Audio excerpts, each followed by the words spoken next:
Soy estudiante del segundo semestre de Derecho en la Universidad del Siglo Seccional Cartagena.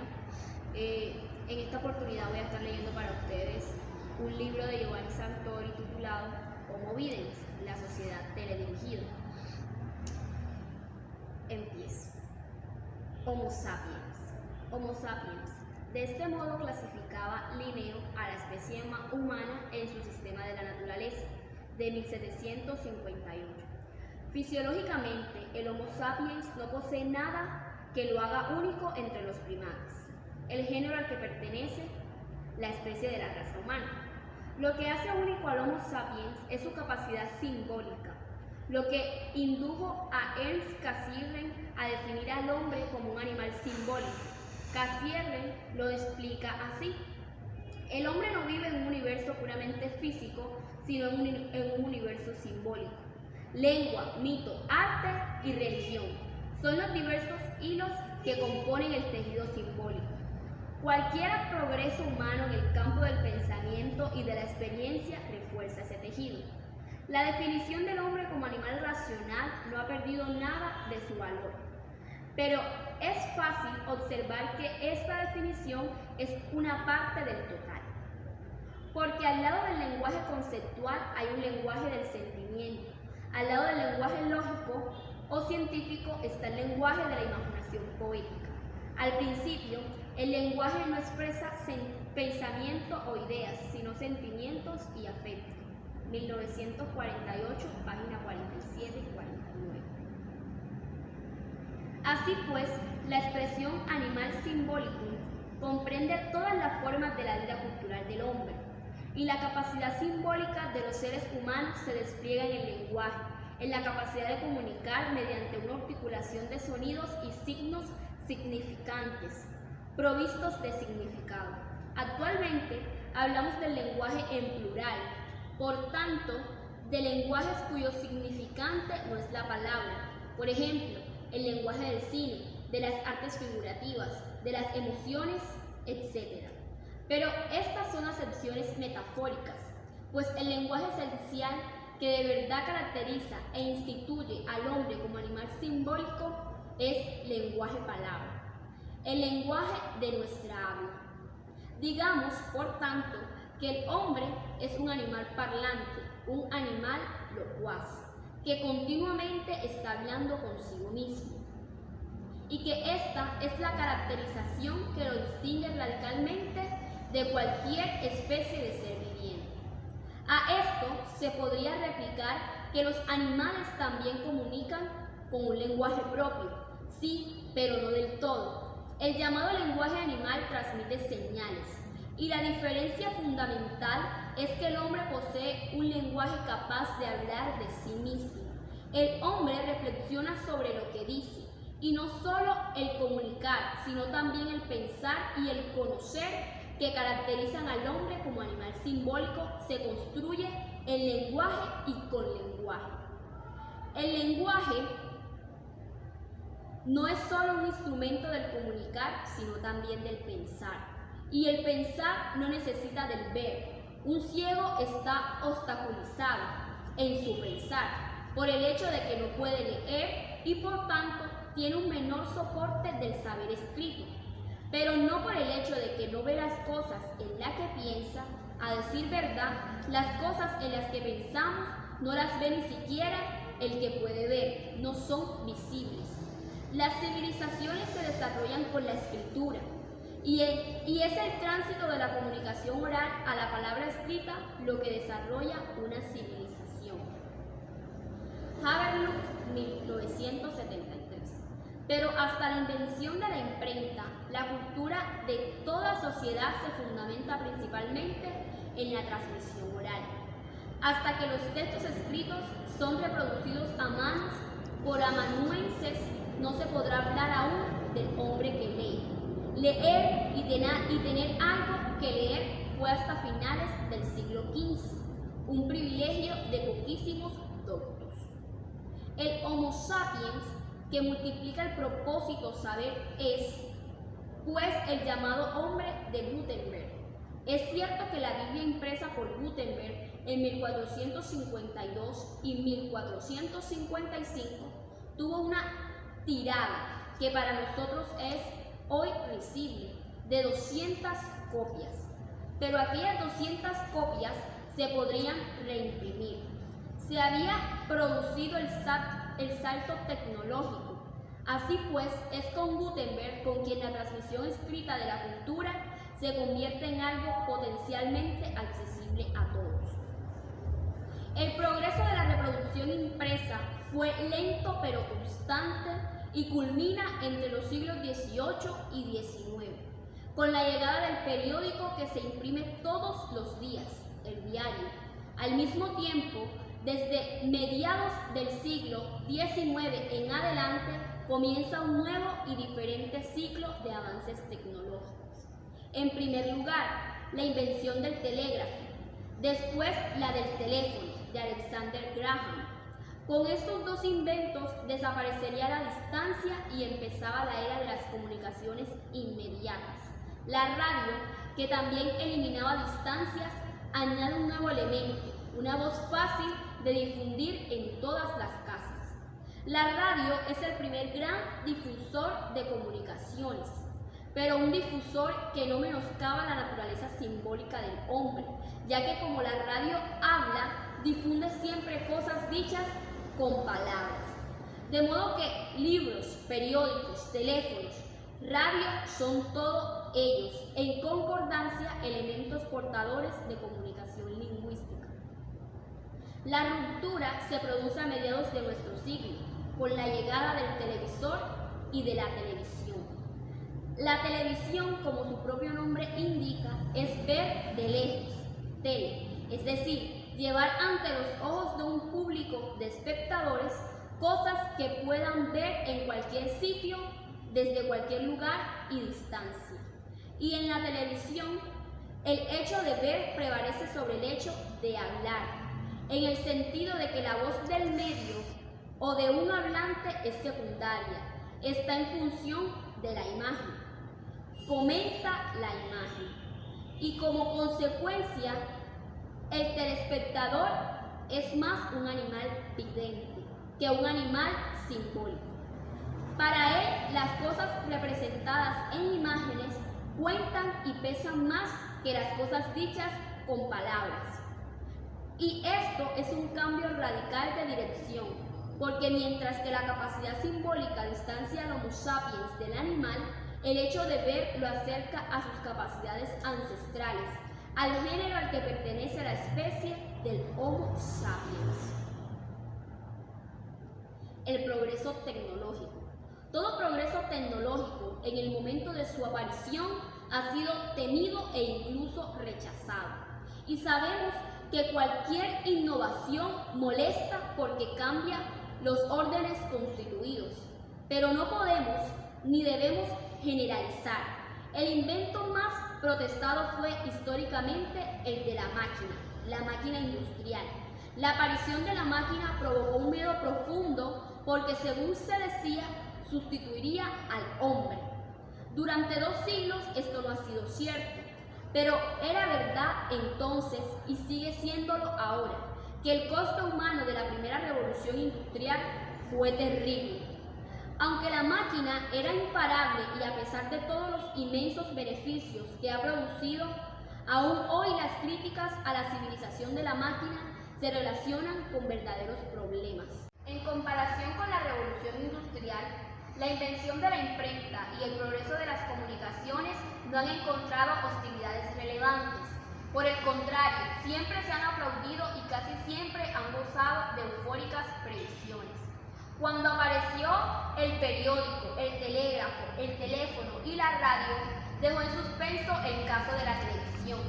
La mayoría les dio la bienvenida como progresos favorables para la difusión de información, ideas y cultura. En este contexto, las objeciones y los temores no han atacado a los instrumentos, sino a su contenido.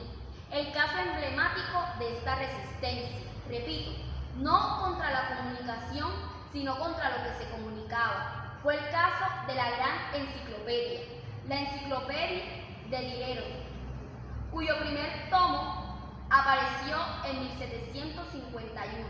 Fue prohibida e incluida en el índice en 1759, con el argumento de que escondía una conspiración para destruir la religión y debilitar la autoridad del Estado. El Papa Clemente XII llegó a decretar que todos los católicos que poseyeran ejemplares debían dárselos a sus sacerdotes para que los quemaran, so pena de excomunión. Pero a pesar de esta excomunión y del gran tamaño y el coste de la obra, 28 volúmenes in folio realizados a una mano, se imprimieron entre 1751 y 1789 cerca de 24.000 copias de la enciclopedia, un número realmente colosal para la época. El progreso de los ilustrados fue incontenible, y si no debemos confundir nunca el instrumento con sus mensajes, los medios de comunicación con los contenidos que comunican, el nexo en este. Si el instrumento de la imprenta nos hubiéramos quedado sin enciclopedia y por tanto sin ilustración. Volvamos a la instrumentalización. Incluso cuando un progreso tecnológico nos suscita temores importantes, todo invento da lugar a previsiones sobre su efecto, sobre las consecuencias que producirá. No es cierto que la tecnología de las comunicaciones haya suscitado previsiones catastróficas, más bien ha sucedido lo contrario. Pero es verdad que con más frecuencia nuestras previsiones nos han sido muy acertadas en este sentido, pues lo que ha sucedido no está previsto. Tomemos el caso de la invención del telégrafo. El problema que nadie advirtió a tiempo era que el telégrafo atribuía un formidable monopolio sobre las informaciones a quien instalaba primero los cables. De hecho, en Estados Unidos, la Western Union, monopolio del servicio telegráfico, y la Associated Press, la primera agencia de noticias, se convirtieron enseguida en aliados naturales, y esta alianza prefabricada, por así decirlo, los periódicos, porque era la Associated Press la que establecía cuáles eran las noticias que habían que dar, y era la Western Union la que hacía llegar el noticiario a una velocidad increíble. De modo diligente e inesperado, este problema se resolvió eo ipso por el teléfono, un cable más que sin embargo permitía a cada usuario comunicar lo que quería. También la radio ha tenido efectos secundarios no previstos, por ejemplo, la musicalización de nuestra vida cotidiana, además del gran lanzamiento de deportes que podían ser narrados como el fútbol. Y la televisión, hemos llegado al punto importante, hasta la llegada de la televisión a mediados de nuestro siglo. La acción de ver del hombre se había desarrollado en dos direcciones. Sabíamos engrandecer lo más pequeño con el microscopio y sabíamos ver a lo lejos con el binóculo y aún más con el telescopio. Pero la televisión nos permite verlo todo sin tener que movernos. Lo visible nos llega a casa, prácticamente gratis, desde cualquier lugar. Sin embargo, no era suficiente. En pocas décadas, el progreso tecnológico nos ha sumergido en la edad cibernética, desbancando, según dicen, a la televisión. En efecto, hemos pasado o estamos pasando a una edad multimedia, en la cual, como su nombre indica, los medios de comunicación son numerosos y la televisión ha dejado de ser la reina en esta multimedialidad. El nuevo soberano es ahora el ordenador, porque el ordenador y con él la digitalización de todos los medios no solo unifica la palabra, el sonido y las imágenes, sino que además introduce en los visibles realidades simuladas, realidades virtuales. Pero no acumulemos demasiadas cosas. La diferencia en la que debemos detenernos es en que los medios visibles en cuestión son dos y que son muy diferentes. La televisión nos muestra imágenes de cosas reales, en fotografía y cinematografía de lo que existe. Por el contrario, el ordenador cibernético, para condensar la idea en dos palabras, nos enseña imágenes imaginarias. La llamada realidad virtual es una irrealidad que se ha creado con la imagen y que es realidad solo en la pantalla. Lo virtual, las simulaciones amplían desmesuradamente las posibilidades de lo real, pero no son realidades. El video niño. Así pues, el cambio de agujas se ha producido por el hecho de informarse bien. Este cambio empieza con la televisión.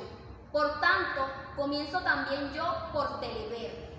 Sean cuales sean los desarrollos virtuales del video ver posteriores a la televisión. Es la televisión la que modifica primero y fundamentalmente la naturaleza misma de la comunicación, pues la traslada del contexto de la palabra impresa o radiotransmitida al contexto de la imagen. La diferencia es radical. La palabra es un símbolo que se resuelve en lo que significa, en lo que nos hace entender. Y entendemos la palabra solo si podemos, es decir, si conocemos la lengua a la que pertenece. En caso contrario, es letra muerta, un signo o un sonido cualquiera. Por el contrario, la imagen es pura y simple representación visual. La imagen se ve y eso es suficiente. Y para verla basta con poseer el sentido de la vista. Basta con no ser ciego. La imagen no se ve en chino, árabe o inglés. Como ya he dicho, se ve y es suficiente. Está claro, pues, que el caso de la televisión no puede ser tratado por analogía, es decir, como si la televisión fuera una prolongación y una mera ampliación de los instrumentos de comunicación que la han precedido. Con la televisión nos aventuramos en una novedad radicalmente nueva. La televisión no es un anexo, es sobre todo una sustitución que modifica sustancialmente la relación entre entender y ver. Hasta hoy día, el mundo, los acontecimientos del mundo se nos relataban por escrito. Actualmente se nos muestran y el relato, su explicación, está prácticamente solo en función de las imágenes que aparecen en la pantalla. Si esto es verdad, podemos deducir que la televisión está produciendo una permutación, una metamorfosis que revierte en la naturaleza misma del Homo sapiens. La televisión no es solo instrumento de comunicación, es también a la vez paideia, un instrumento antropogénico, un medium que genera un nuevo antropos, un nuevo tipo de ser humano. Esta es la tesis, o si prefiere, la hipótesis en la que se centra todo el libro y sobre la cual obviamente volveré con frecuencia. Una tesis que se fundamenta como premisa en el puro y simple hecho de nuestros niños ven la televisión durante horas y horas antes de aprender a leer y a escribir. Curiosamente, se ataca esta exposición porque sobre todo, según se dice, habitúa al niño a la violencia y lo hace de adulto más violento. Digo curiosamente porque aquí un detalle del problema lo sustituye y esconde. El argumento de que un niño de menos de 3 años no entiende lo que está viendo y por tanto absorbe con más razón la violencia como un modelo excitante y tal vez triunfador de vida adulta. Seguramente es cierto, pero ¿por qué limitarlo a la violencia? Por encima de todo, la verdad es que la televisión es la primera escuela del niño, la escuela divertida que precede a la escuela aburrida. Y el niño es un animal simbólico que recibe su impronta educacional en imágenes de un mundo centrado en el hecho de ver. En esta paideia, la predisposición a la violencia es, decía, solo un detalle del problema. El problema es que el niño es una esponja que registra y absorbe indiscriminadamente todo lo que ve, ya que no posee aún capacidad de discriminación. Por el contrario, desde el otro punto de vista, El niño formado en la imagen se reduce a ser un hombre que no lee y por tanto la mayoría de las veces es un ser reblandecido por la televisión, adicto de por vida a los videojuegos. Al principio fue la palabra, así dice el Evangelio de Juan. Hoy se tendría que decir que al principio fue la imagen y con la imagen se destrona a la palabra que asedia a una cultura juvenil descrita perfectamente por Alberoni, 1997. Los jóvenes caminan en el mundo adulto de la escuela, del Estado, de la profesión como clandestinos. En la escuela escuchan perezosamente lecciones que enseguida olvidan, no leen periódicos, se parapetean en su habitación con carteles de sus héroes, ven sus propios espectáculos, caminan por la calle inmensos en música, despiertan solo cuando se encuentran en la discoteca por la noche, que es el momento en el que por fin saborean la ebriedad de apiñarse unos con otros, la fortuna de existir como un único cuerpo colectivo danzante. No podría describir mejor al video niño, es decir, el niño que ha crecido ante un televisor. ¿Ese niño se convierte algún día en adulto? Naturalmente que sí, a la fuerza, pero se trata siempre de un adulto sordo de por vida a los estímulos de la lectura y del saber transmitido por la cultura escrita. Los estímulos ante los cuales responde cuando un adulto son casi exclusivamente audiovisuales. Por tanto, el video niño no crece mucho más. A los 30 años es un adulto empobrecido, educado por el mensaje, la cultura, qué rollazo, de Ambrar Angiolini. Y en Frank Prodiguet, que animaba las vacaciones televisivas, es pues un adulto marcado durante toda su vida por una atrofia cultural. El término cultura posee dos significados. En su acepción antropológica y sociológica quiere decir que todo ser humano vive en la esfera de su cultura. Si el hombre es, como es, un animal simbólico, de ello deriva eo ipso, que vive en un contexto coordinado de valores, creencias, conceptos y, en definitiva, de simbolizaciones que constituyen la cultura. Así pues, en esta acepción genérica, también el hombre primitivo o el analfabeto posee cultura. Y en este sentido, en el que hoy hablamos, por ejemplo, de una cultura del ocio, una cultura de la imagen y una cultura juvenil. Pero cultura es además sinónimo de saber. Una persona culta es una persona que sabe, que ha hecho buenas lecturas o que en todo caso está bien informada. En esta acepción restringida y apreciativa, la cultura es de los cultos, no de los ignorantes, y este es el sentido que nos permite hablar sin contradicciones de una cultura de la incultura y asimismo de atrofia y pobreza cultural. Es cierto que las sociedades siempre han sido plasmadas por la naturaleza de los medios de comunicación, mediante los cuales comunican más que por el contenido de la comunicación. El alfabeto, por ejemplo, es una tecnología absorbida por el niño, mediante osmosis, por llamarlo así. McLuhan y Fioret, 1969, página 1. Pero no es verdad que el alfabeto y la prensa hayan promovido un proceso de fragmentación, de especialización y de alejamiento, mientras que la tecnología electrónica promueve la unificación y la inmersión. Y vive, si acaso es verdad lo contrario. Ni siquiera estas consideraciones pueden demostrar superioridad alguna de la cultura audiovisual sobre la cultura escrita. El mensaje con el cual la nueva cultura se recomienda y se autoelogia es que la cultura del libro es de unos pocos, es elitista, mientras que la cultura audiovisual es de la mayoría.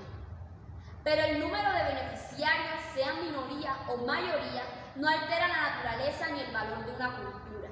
Si el coste de una cultura de todos es el desplazamiento de una subcultura que es además cualitativamente inculta, ignorancia cultural, entonces la operación representa solamente una pérdida. ¿Es tal vez mejor que todos seamos incultos a que hay unos pocos cultos? ¿Queremos una cultura en la que nadie sepa nada? En definitiva, si el maestro sabe más que el alumno, tenemos que matar al maestro. Y el que no razona de este modo es un elitista. Esta es la lógica de quien carece de lógica. Progresos y regresiones. Damos por descontado que todo progreso tecnológico es por definición un progreso. Sí y no. Depende de qué entendamos por progreso. Por sí mismo, progresar es solo ir hacia adelante, y esto comporta un crecimiento. Y no está claro que este aumento tenga que ser positivo. También de un tumor podemos decir que crece, y en este caso lo que aumenta es un mal, una enfermedad. En numerosos contextos, pues, la noción de progreso es neutral, pero con respecto a la progresión de la historia, la noción de progreso es positiva. Para la Ilustración, y aún hoy para nosotros, progreso significa un crecimiento de la civilización, un avance hacia algo mejor, es decir, una mejoría. Y cuando la televisión se define como un progreso, se sobreentiende que se trata de un crecimiento bueno. Pero atención, aquí no estamos hablando del progreso de la televisión, de su crecimiento, sino de una televisión que produce progreso. Y una segunda advertencia, una mejora que sea solo cuantitativa no es por sí misma una mejora. Es solamente una extensión, un mayor tamaño o penetración. El progreso de una epidemia y por tanto su difusión no es, por así decirlo, un progreso que ayuda al progreso. La advertencia es, pues, que un aumento cuantitativo no mejora nada si no está acompañado de un progreso sustancial. Lo que equivale a decir que un aumento cuantitativo no es un progreso cualitativo y por tanto un progreso en sentido positivo y apreciativo del término, y mientras que un progreso cualitativo puede prescindir del aumento cuantitativo, es decir, quedar en el ámbito de lo poco numeroso.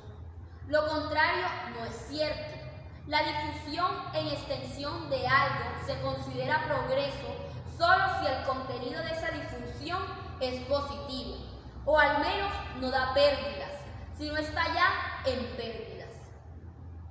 Una vez aclarada esta premisa, la pregunta es, ¿en qué sentido la televisión es progresiva?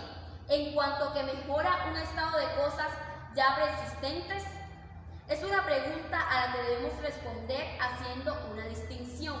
La televisión beneficia y perjudica, ayuda y hace daño. No debemos ser exaltada en bloque, pero tampoco puede ser condenada indiscriminadamente. En líneas generales lo iremos viendo detalladamente. Es cierto que la televisión entretiene y divierte. El Homo ludens, el hombre como un animal que goza, que le encanta jugar, nunca ha estado tan satisfecho y gratificado en toda su historia. Pero este dato positivo concierne a la televisión espectáculo. No obstante, si la televisión transforma todo en espectáculos, entonces la valoración cambia. Una segunda generalización: es verdad que la televisión estimula. En parte ya lo ha hecho la radio, pero el efecto estimulante de la televisión es dinámico y diferente.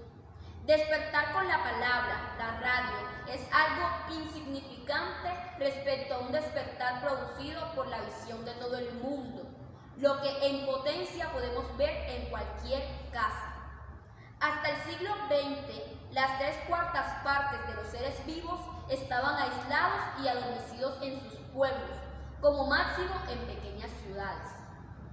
Ahora, a todos nosotros, casi 6.000 millones de personas, nos despiertan o nos pueden despertar, en un movimiento colosal del cual aún no podemos sopesar el impresionante impacto.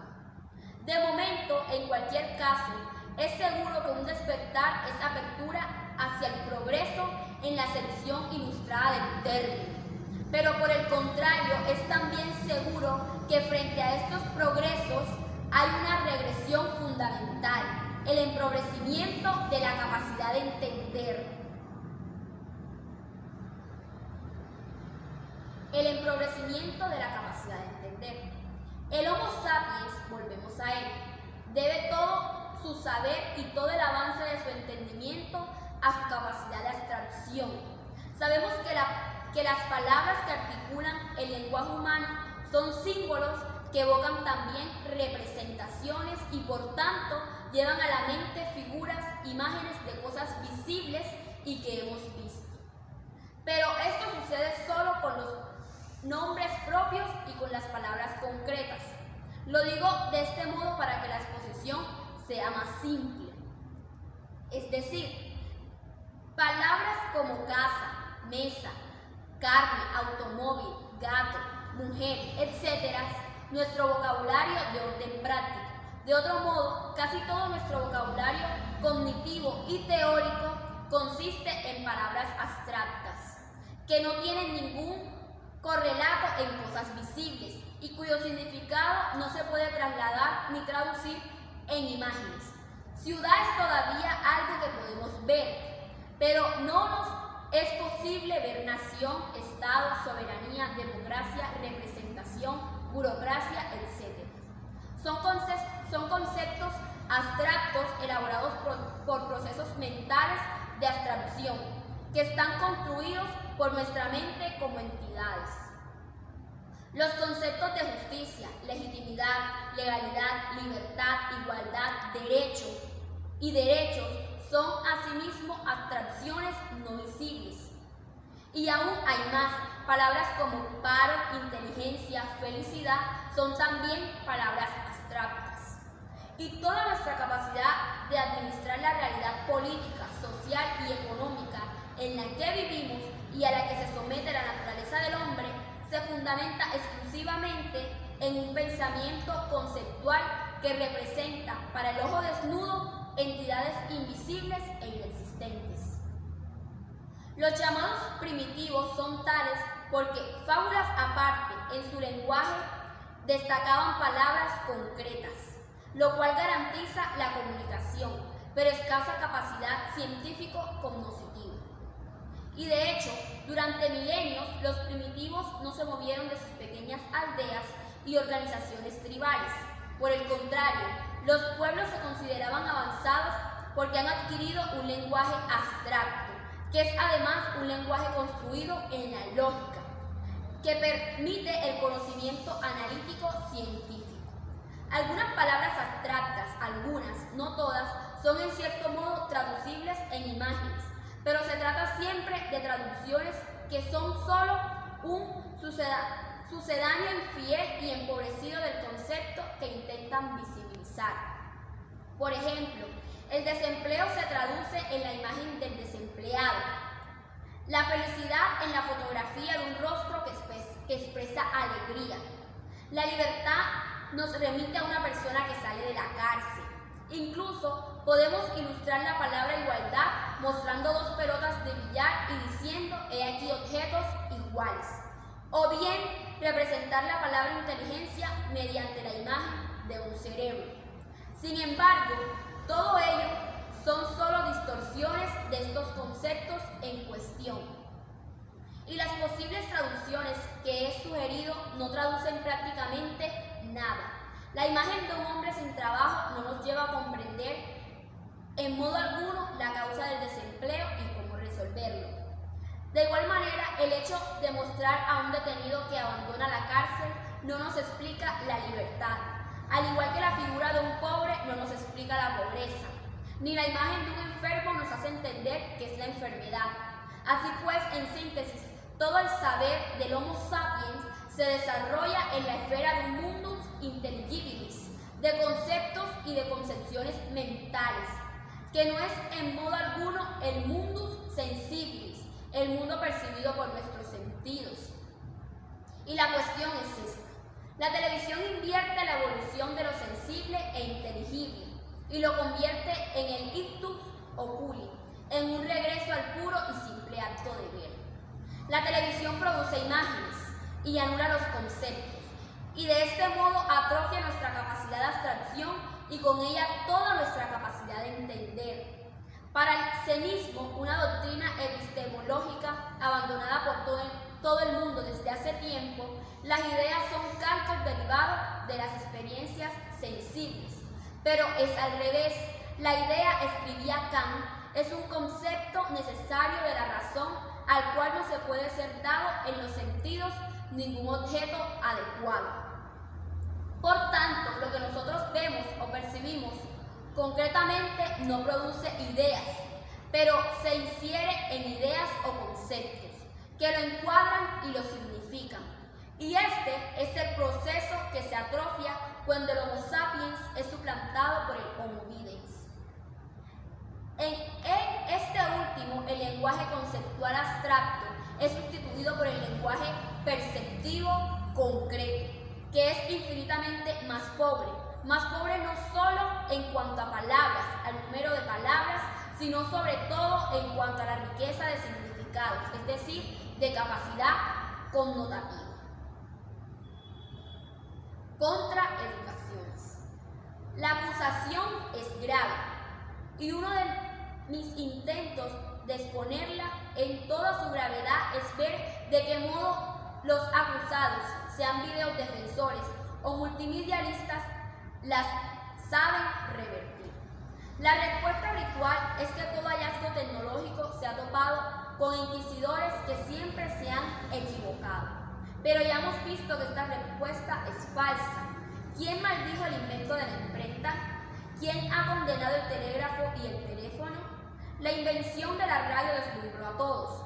Responder invocando a inexistentes satanizadores es, pues, una respuesta vacía que va del problema propuesto. Una segunda respuesta es que lo inevitable es aceptado. Estoy de acuerdo.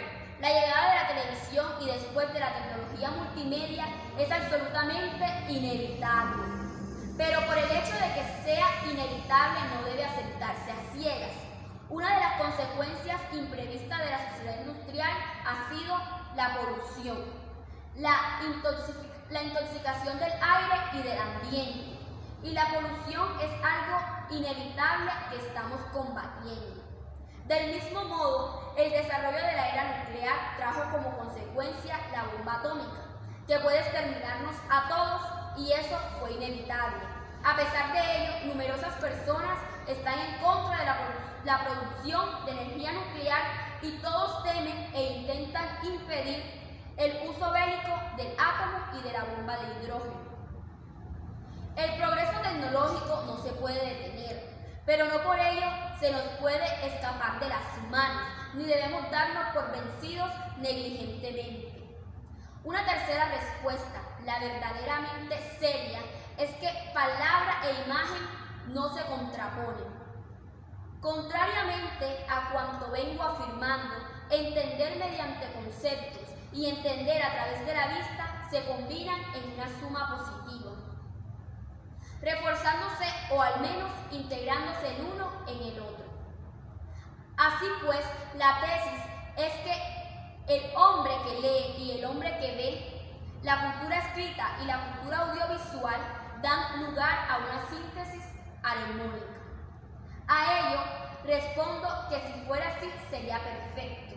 La solución del problema debemos buscarla en alguna síntesis armónica, aunque de momento los hechos desmienten de modo palpable que el hombre que lee y el Homo videns se están integrando en una suma positiva. La relación entre los dos, de hecho, es una suma negativa, como un juego en el cual pierden todos. El dato de fondo es el siguiente: el hombre que lee está decayendo rápidamente, bien se trate del lector de libros como del lector de periódicos. En España, como en Italia, un adulto de cada 2 no lee ni siquiera un libro al año. En Estados Unidos, entre 1970 y 1993, los diarios perdieron casi una cuarta parte de sus lectores.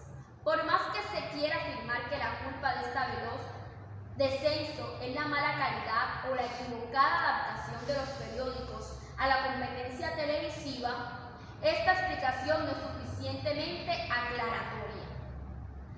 Nos lo aclara más profundamente el hecho de constatar que si en Estados Unidos la sección televisiva de los núcleos familiares ha crecido de las 3 horas al día en 1954 a más de 7 horas diarias en 1994. Quiere decir que después del trabajo no queda tiempo para más nada. 7 horas de televisión más 9 horas de trabajo, incluyendo los trayectos, más 6 o 7 horas para dormir, asearse y comer, suman 24 horas. La jornada está completa. Cuentas aparte, tenemos el hecho de que la imagen no da por sí misma casi ninguna inteligibilidad. La imagen debe ser explicada y la explicación que se da de ella en la televisión es insuficiente. Si en un futuro existiera una televisión que explicara mejor, mucho mejor, entonces el discurso sobre una integración positiva entre Homo sapiens y Homo videns se podría reanudar. Pero por el momento es verdad que no hay integración, sino sustracción, y que por tanto el acto de ver está atrofiando la capacidad de entender.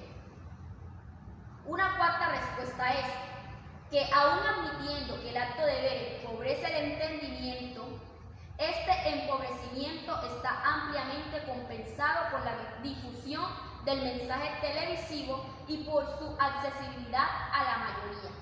Para los triunfalistas de los nuevos medios de comunicación, el saber mediante conceptos es elitista, mientras que el saber por imágenes es democrático.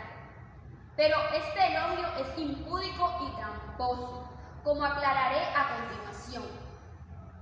Ya se ha explicado que un progreso que es solo cuantitativo y que comporta una regresión cualitativa no constituye un avance en la excepción positiva del término. Por tanto, la conclusión vuelve a ser que un conocimiento mediante imágenes no es un saber en el sentido cognoscitivo del término y que más que difundir el saber, erosiona los contenidos del mismo. Una última respuesta posible es aceptar que las críticas aquí formuladas son justas para la televisión, pero que no lo son para el naciente mundo multimedial. Pasaremos a analizar esto a continuación. Internet y cibernavegación. ¿Está o estará superada la televisión? Cuando hace apenas 50 años de su aparición, la televisión ya ha sido declarada obsoleta. Las nuevas fronteras son Internet y el ciberespacio, y el nuevo lema es ser digitales. El salto es grande y la diferencia es esta, que el televisor es un instrumento monovalente que recibe imágenes con un espectador pasivo que lo mira, mientras que el mundo multimedia es un mundo interactivo y por tanto de usuarios activos y polivalente, de múltiple utilización, cuya máquina es un ordenador que recibe y transmite mensajes digitalizados. Entonces, ¿está superada la televisión? Si la comparación se establece entre máquinas, entonces la máquina superior es sin duda alguna el ordenador. Además, el ordenador es una máquina mediante la cual pensamos y que modifica nuestro modo de pensar, lo que no significa que el hombre común se abalanzará sobre el ordenador personal abandonando el telever. Así como la radio no ha sido anulada por el televisor, no hay razón para suponer que la televisión será anulada por Internet, ya que estos instrumentos ofrecen productos diferentes. Está claro que puede estar al lado el uno del otro. No se trata, pues, de superación, sino de protagonismo. Internet, la red de las redes, es un prodigioso instrumento multilateral. Transmite imágenes, pero también textos escritos. Abre el diálogo entre los usuarios que se buscan entre ellos e interactúan y permite una profundización prácticamente ilimitada en cualquier curiosidad. Es como una biblioteca universal. conectada por diferentes mecanismos. Para orientarse entre tanta abundancia, distingamos tres posibilidades de empleo. Una utilización estrictamente práctica, una utilización para el entretenimiento y una utilización educativo-cultural. Sobre el uso de Internet para administrar nuevos asuntos y servicios, la previsión es indudable. Los chicos y chicas de hoy serán todos en el futuro cibernautas prácticos. Las dudas aparecen en cuanto a los restantes usos. Si Internet es entretenimiento y se utiliza como entretenimiento, entonces ya no es tan seguro que venza a la televisión. El punto débil de la televisión que conocemos es que generaliza, en el sentido de que no proporciona productos suficientemente diferenciados vía éter. La televisión debe ofrecer productos de masa, productos que lleguen a un público muy numeroso y al que presenten numerosos anuncios publicitarios. Por el contrario, Internet proporciona productos a medida de diferentes intereses, pero también la televisión se está fragmentando por cable o vía satélite, en centenares de canales dirigidos a audiencias concretas. Al especializarse de este modo, la televisión cubrirá también nichos que resultarán competitivos con los nichos de los cibernautas. Por tanto, en la medida en que Internet es una diversión, un entretenimiento, la televisión resultará vencedora entre los perezosos o las personas cansadas que prefieran el acto de mirar, mientras que Internet triunfará en los activos, los que quieran dialogar y buscar. Sin embargo, el hecho de que la cantidad de amantes de la televisión sea superior o inferior al número de dependientes me induce solo a observar que cada uno se entretiene a su modo. El problema es si Internet producirá o no un crecimiento cultural. En teoría debería ser así, pues el que busca conocimiento en Internet lo encuentra. La cuestión es que número de personas utilizarán Internet como instrumento de conocimiento. El obstáculo durante este largo camino es que el niño de 3 o 4 años se inicia con la televisión. Por tanto, cuando llega a Internet, su interés cognitivo no está sensibilizado para la abstracción, ya que sin capacidad de abstracción no se alcanza el mundus intelligibilis. Es muy probable que el saber almacenado en la red permanecerá inutilizado durante un largo tiempo. Decía que en teoría Internet debería estimular el crecimiento cultural, pero en la práctica puede suceder lo contrario. Desde el momento en que el Homo videns ya está formado cuando se enfrenta a la red, sin duda Internet nos puede ayudar a salir del aislamiento del mundo sensibilis, pero ¿cuántos lograrán esto? En líneas generales estoy de acuerdo con Sergio Leprin, que afirma que Internet es un gran mar donde navegar es apasionante, pero un mar que después de una pequeña travesía de algunos días preferimos contemplarlo sin movernos del puerto. 1996, página 22. Como instrumento práctico, como un paseo a un mercadillo callejero o como un recorrido por nuestros más variados hobbies, Internet tiene un porvenir revolucionario. Como instrumento cultural de crecimiento de nueva cultura, preveo que tiene un futuro modesto. Los verdaderos estudiosos seguirán leyendo libros, sirviéndose de Internet para contemplar datos, para las bibliografías y la información que anteriormente encontraban en los diccionarios, pero dudo que se enamoren de la red. Observa Furio Colombo.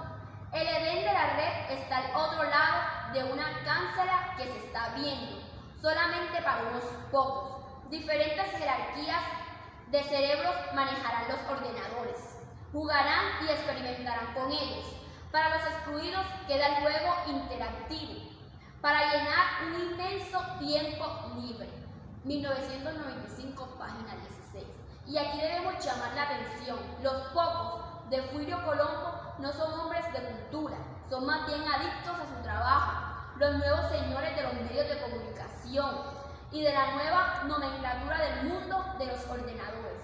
Para el hombre de cultura, la salvación no consiste en traspasar la cancela que lleva al Edén de la red, sino más bien la cancela que lo protege de la avalancha de mensajes, porque el individuo que puede asfixiar en Internet y por Internet, disponer de demasiada oferta hace estallar la oferta.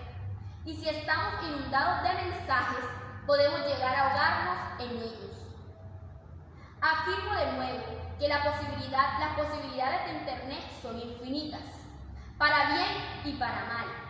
Son y serán positivas cuando el usuario utilice el instrumento para adquirir información y conocimientos. Es decir, cuando se mueva por genuinos intereses intelectuales, por el deseo de saber y de entender. Pero la mayoría de los usuarios de Internet no es y preveo que no será de esta clase. La paideia del video hará pasar a Internet analfabetos culturales que rápidamente olvidarán lo poco que aprendieron en la escuela y por tanto analfabetos culturales que matarán su tiempo libre en Internet. En compañía de almas gemelas deportivas, eróticas o de pequeños hobbies. Para este tipo de usuarios, Internet es sobre todo un terrific way to waste our time, un espléndido modo de perder el tiempo invirtiéndolo en futilidades.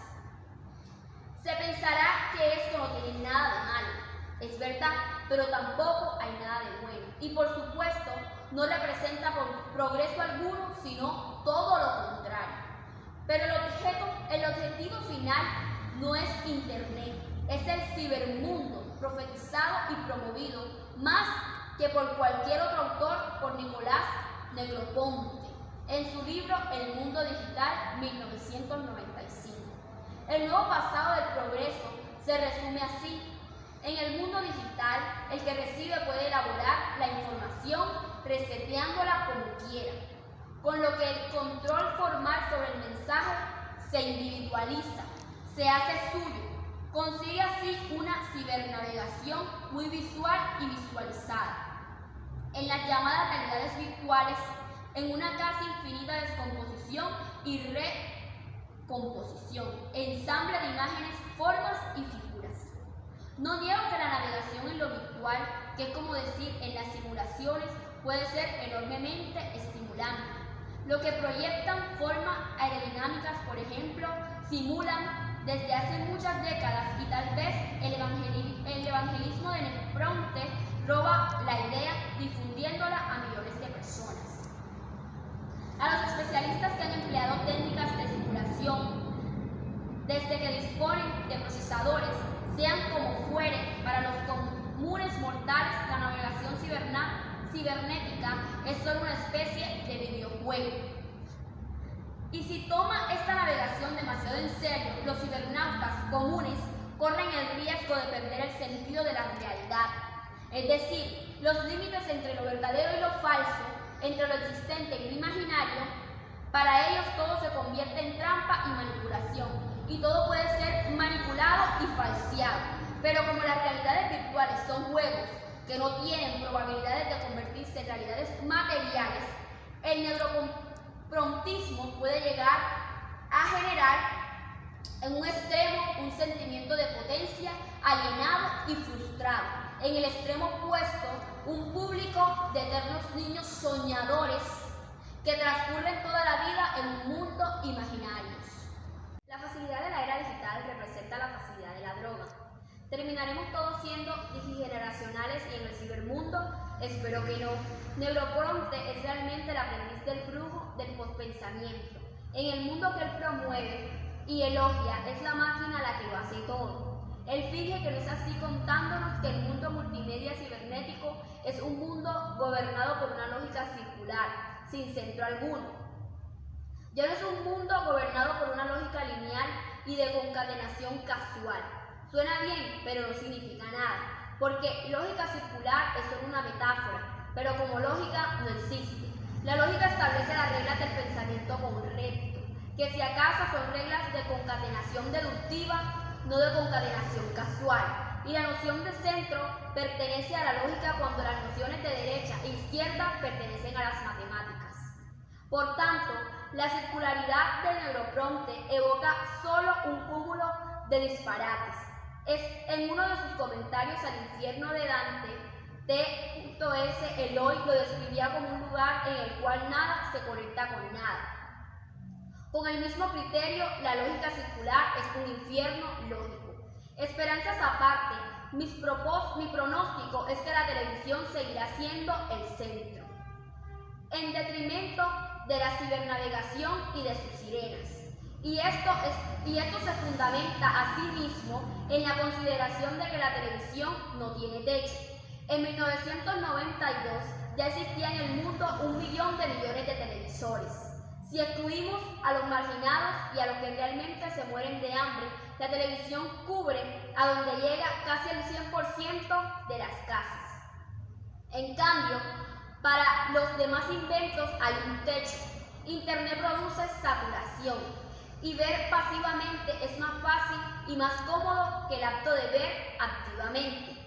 De las navegaciones cibernéticas, sin contar que, como ya he explicado, la televisión nos muestra una realidad que nos atañe de verdad, mientras que el cibermundo nos enseña imágenes imaginarias. Vivir en el ciberespacio es como vivir solo en Star Trek y de películas de ciencia ficción, todo el día y todos los días. ¡Qué aburrido! Podrá ser que mi previsión sobre el centralismo de la televisión resultara equivocada. Es posible, por ejemplo, que yo infravalore la importancia de una comunicación activa e interactiva. Incluso si es así, los problemas que he destacado siguen siendo los mismos. Por tanto, continúa siendo verdad que hacia finales del siglo XX el Homo sapiens ha entrado en crisis, una crisis de pérdida de conocimiento y de capacidad de saber. La lectura realizada con anterioridad de Giovanni Sartori acerca de los móviles es una lectura que me llevó mucho a la reflexión, pues cómo hemos dejado de ser seres pensantes para comportarnos y comenzar a ser seres que solo ven, cómo hemos desplazado la lectura, cómo hemos desplazado la visita a las bibliotecas por el internet, por la televisión, cómo hemos dejado de lado todas estas cosas, cómo hemos dejado que la televisión nos invada a tal grado de volvernos seres irracionales, seres incultos, cómo hemos perdido esa cultura de la lectura, esa cultura de la investigación, esa cultura de la crítica. Y peor aún, cómo estamos volviendo a nuestros niños, que le estamos enseñando a las futuras generaciones, cómo en vez de pronto de enseñarle al niño a leer, a escribir, a pensar, a razonar, lo estamos convirtiendo en un ser que más adelante no puede tener futuro y no puede hacerse preguntas acerca de la existencia de sí mismo y de este mundo. Cómo hemos aceptado a través de la televisión todas las cosas, y lo malo no está en la televisión, lo malo está en el contenido que esta muestra, ¿verdad? Porque en sí el medio no es malo, en sí la televisión no es mala, en sí el internet no está malo, sino para qué y en función de qué la estamos utilizando, qué utilidad le estamos dando al internet, qué utilidad le estamos dando a la televisión, cómo estamos dejando que ella influya en nuestra vida, si de una manera positiva o de una manera negativa. Y pues esto nos hace seres irracionales, seres que no son capaces de hacer una crítica a su entorno, a lo que está pasando.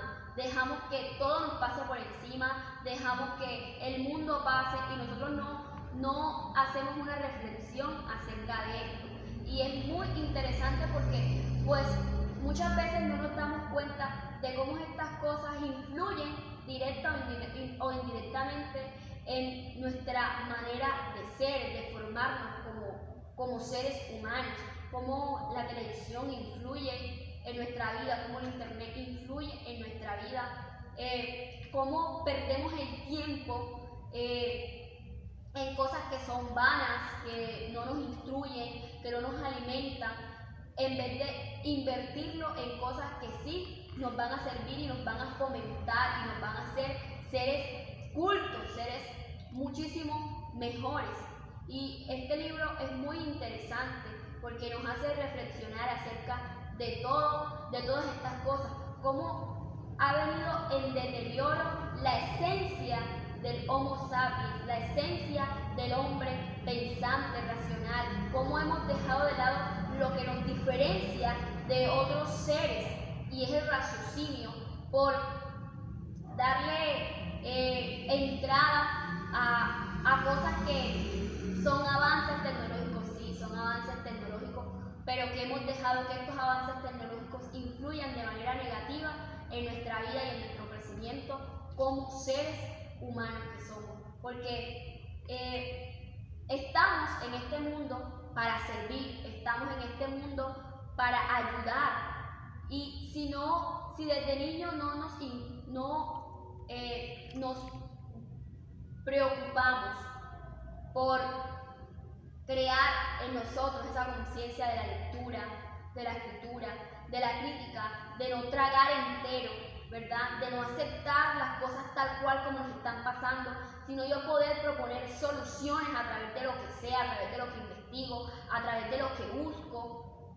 Entonces no estamos haciendo nada. El internet es una muy buena herramienta para generar conocimiento, y lo decía el libro. O sea, a través de internet podemos investigar, podemos buscar, todo lo que queremos conocer, posiblemente lo podemos encontrar en internet. Pero si en vez de utilizarlo para cosas que nos enriquezcan, lo utilizamos para perder el tiempo, no nos va a servir de nada. Y más cuando este mundo está tan distorsionado y la información está tan distorsionada que los que tienen el poder solo quieren que nosotros veamos lo que ellos quieren. Entonces hay que pensarnos en ir más allá.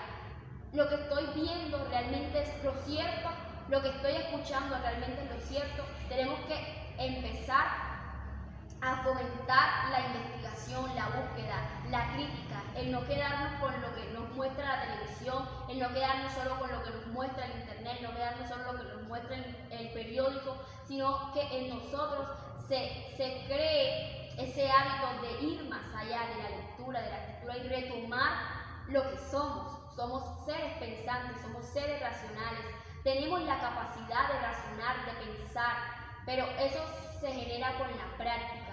Si los dejamos de lado, todo eso se va a ir perdiendo, y eso se lo vamos a transmitir a nuestros hijos y nuestros hijos a nuestros nietos, y vamos a crear de este mundo un caos, porque sin seres que razonen, sin seres que piensen, sin seres que investiguen, no vamos a tener un buen futuro, y el mundo, en vez de ir en avance, va a ir cada día más en deterioro. Entonces es un libro que nos lleva mucho a la reflexión, que nos lleva mucho a pensar en qué estamos haciendo con nuestra vida.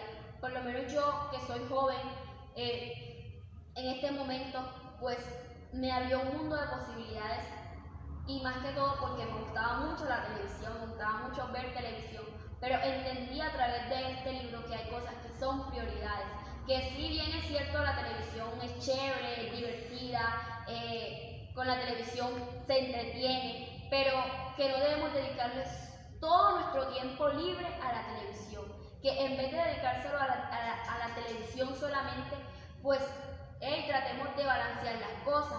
Yo veo televisión, pero no trago entero lo que me dice la televisión. Yo veo televisión, pero para de pronto hacer una crítica a lo que estoy viendo, a lo que me están mostrando. Y aparte de eso también me preocupo por leer libros, por investigar, por ir más allá. Entonces sí, es cierto que este libro es muy importante, y sería muy agradable que todas las personas tuvieran la oportunidad de leerlo, porque es un libro que abre muchas posibilidades y que nos hace pensar y reflexionar acerca de lo que estamos haciendo como personas y de qué rol estoy cumpliendo yo en la sociedad, y qué le estoy transmitiendo yo a las personas que me ven, qué le estoy transmitiendo yo de pronto a mis hermanos que son menores, a mis primos que son menores, qué le estoy transmitiendo yo y qué voy a transmitir yo a las nuevas generaciones, a los niños que se están levantando.